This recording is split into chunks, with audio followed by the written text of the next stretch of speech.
അളിയനും ഭാര്യയും തിരുവനന്തപുരത്ത് വന്നപ്പം വൈകുന്നേരം നമ്മൾ ചുമ്മാ ഒന്ന് കറങ്ങാൻ വേണ്ടി ശംഖുമുഖം ബീച്ചിൽ പോയതാണ്. അവിടെ വലിയ എന്തോ ഒരു കാർണിവൽ നടക്കുന്നത് കണ്ടു.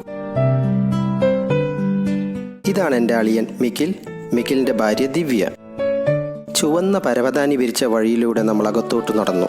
പുതുപുത്തൻ മോഡലിലുള്ള പലതരം പുത്തൻ കാറുകൾ അവിടെ വിൽപ്പനയ്ക്കായി നിരത്തി വെച്ചിട്ടുണ്ടായിരുന്നു. തൽക്കാലം കാറ് വാങ്ങിക്കാനുള്ള പൈസ ഇല്ലാത്തതുകൊണ്ട് അത് മൈൻഡ് ചെയ്യാതെ നമ്മൾ മുന്നോട്ട് നടന്നു.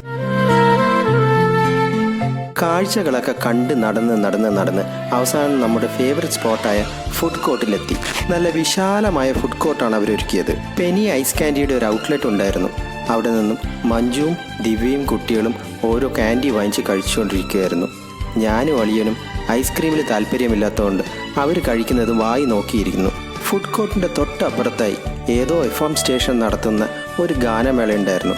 കുറച്ചു നേരം നമ്മൾ ആ ഗാനമേള ആസ്വദിച്ചിരുന്നു. ഗാനമേള കണ്ട് മടുത്തപ്പോൾ പതുക്കെ നമ്മൾ അവിടുന്ന് സ്ഥലം വിട്ടു.